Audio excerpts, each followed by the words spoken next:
semuanya, seneng banget nih karena aku Jane Kalista dan kita semua kembali lagi di acara Wahana, tempat mencari ilmu untuk menggapai cita-cita.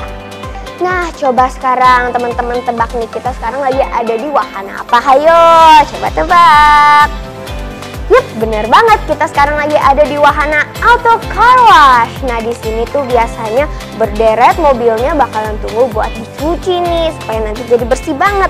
Nah, biasanya kan nanti kalau mobil yang kotor banget nih ya, bisa jadi bersih banget. Tapi mobil yang kotor itu biasanya kayaknya pemiliknya seorang off-roader nih, pas banget. Karena Jane hari ini mau ngenalin seorang off-roader kepada teman-teman semua. Penasaran? Yuk, jangan kemana-mana ya, tetap di Wahana, tempat mencari ilmu untuk menggapai cita-cita.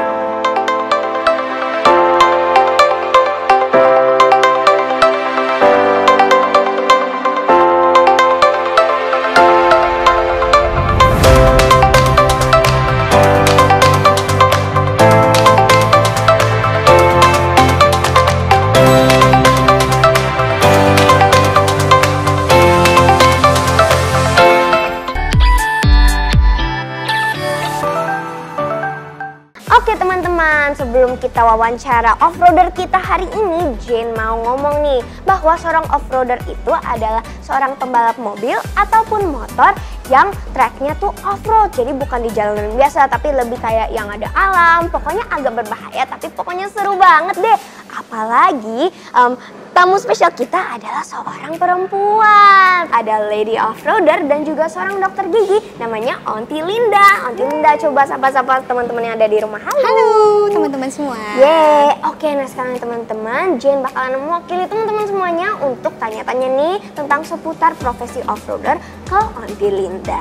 Oke, Onti Linda, Jane mau nanya nih, kan awalnya dokter gigi kan itu pokoknya harus rapi, bersih. Ya. Terus habis itu tiba-tiba jadinya off-roader yang mainnya agak kotor-kotoran gitu ya. Itu pencetusnya gimana sih? Iya, awalnya itu dulu Onti hanya antar suaminya Onti ya untuk off-road, tapi pas lihat alamnya kok kayaknya seru.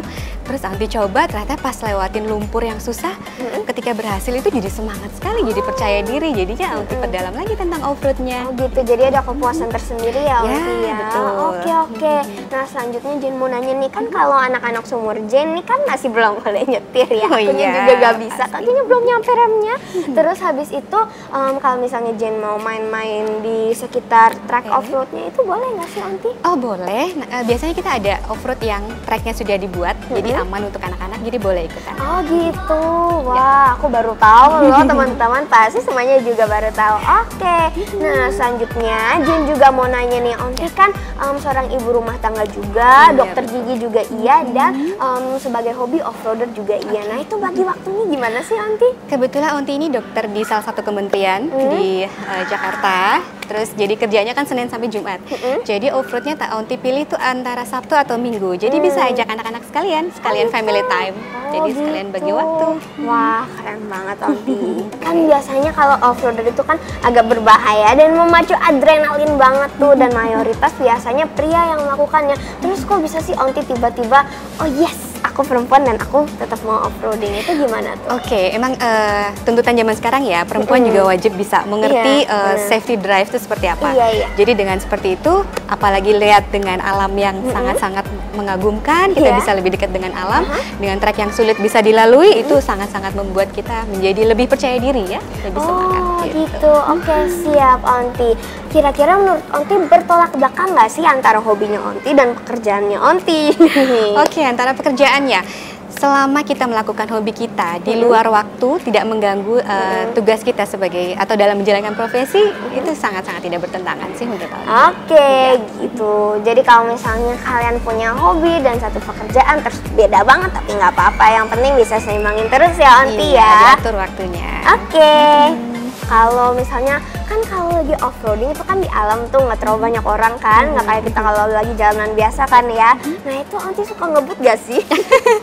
Pengennya ya, tapi memang dari awal Onti belajar itu memang diwajibkan harus hati-hati. Apalagi di medan yang berlumpur, kita tidak boleh asal ngebut, asal menginjak gas itu tidak boleh.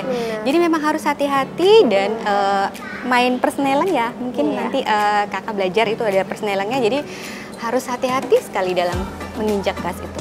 Oh gitu. Terus habis itu kalau misalnya lagi off-roading itu kebutuhannya itu apa aja sih kira-kira? Nah, kalau untuk off-road itu sendiri pada dasarnya kita harus menggunakan kendaraan yang jenisnya 4x4. Pernah dengar? Ya. Belum pernah dengar. 4x4 itu adalah kendaraan yang memiliki sistem tenaga pembangkitnya itu untuk keempat roda sekaligus. Ya, jadi beda dengan kendaraan biasa. Kalau biasa itu hanya dua roda yang terlibat. Tapi kalau di off-road ini karena medannya itu sulit, ada yang air sungai, ada yang lumpur, ada pasir juga, ada batu-batu. Maka keempat roda itu harus bergerak bersamaan. Jadi memang harus jenisnya 4x4. Baik, Onti. Gitu ya, berarti Jin baru tahu nih ternyata mobil itu ada yang 4x4 buat off-roading ya. Iya, betul. Terus itu Onti kalau misalnya habis off-roading kan suka kotor nih. Itu mobilnya Onti itu ada yang satu buat off-roading, satu buat sehari-hari gitu ya?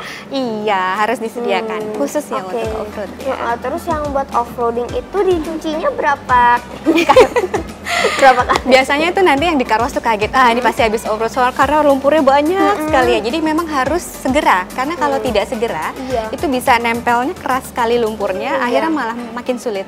Jadi ketika selesai off-road kita harus langsung ke wahana ya ini ya, wahana karwas ya.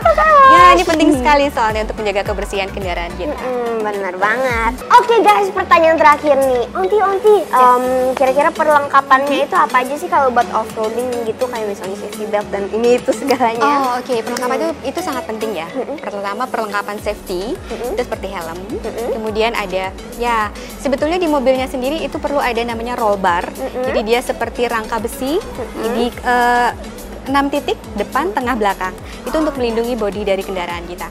Kemudian ada juga alat yang penting seperti namanya alat pemadam api, karena seringkali ketika kita masuk ke arena sungai atau ke wahana sungai, ke obstacle sungai itu resiko listrik yang ada di mobil itu mengalami gesekan dan terjadi kebakaran. Jadi kita penting sekali membawa alat pemadam untuk api ya, gitu. Kemudian juga ada alat recovery. Jadi seringkali kita ada terjebak di dalam lumpur atau di sungai, kita perlu namanya ada winch. Winch itu menempel di mobil, dia seperti alat pengerek, ada kabelnya yang untuk menarik, atau juga dengan strap. Strap juga seperti tali ya, nanti kita lihat juga strap. Kemudian penting juga alat komunikasi seperti HT itu, ya. Gitu. Jadi itu alat-alat yang penting sekali untuk dibawa. Gitu. Gitu teman-teman, catat ya. Sekarang gantian kali ya, Onti yang tanya ya. Kira-kira kalau Jane sama teman-teman nih mau main off-road, alat-alat apa aja tuh yang lebih perlu selain itu tadi? Yang aku ingat sih tadi pokoknya harus ada helm, terus harus pakai safety belt, terus habis itu harus pakai strap, ya kalau buat narik dari lumpur. Tapi yang lain Jin rada lupa ingat nih. Ya udah, coba Jin mau minta tolong nih teman-teman yang di rumah, ada yang masih ingat? Kalau gitu teman-teman jangan sampai lupa ya buat kirim jawaban kalian masing-masing 5 hal yang paling penting buat off-roading ke Instagram @HugoCityJKT68. Nah selanjutnya kasih tahu kita nih apa saja do's and don'ts dan tips-tips supaya kita off-roadingnya tetap aman, nyaman, dan tentram dan menyenangkan. Silakan. Oke, yang pertama adalah anak-anak belum boleh menyetir ya. Iya. Yang kedua, untuk menyetir itu harus ada namanya SIM, surat izin mengemudi.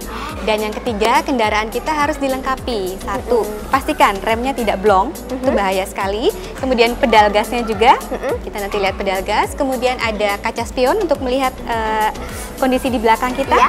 Kemudian ada juga yang penting itu safety belt, ya, safety belt. Kemudian ada persneling ya, kalau untuk 4x4 itu biasanya bukan matic ya, kalau mobil yang biasa kita pakai itu matic.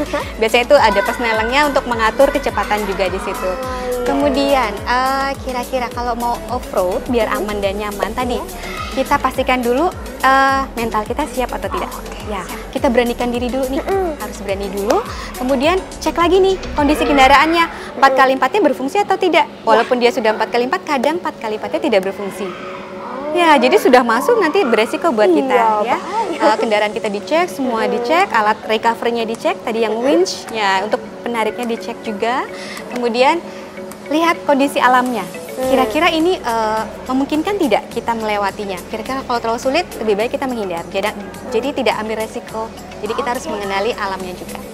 Gitu. Dan sebaiknya untuk menjadi off-roader yang baik adalah tadi safety drive, kemudian peduli atau sangat-sangat harus perhatikan keselamatan diri dan juga orang lain.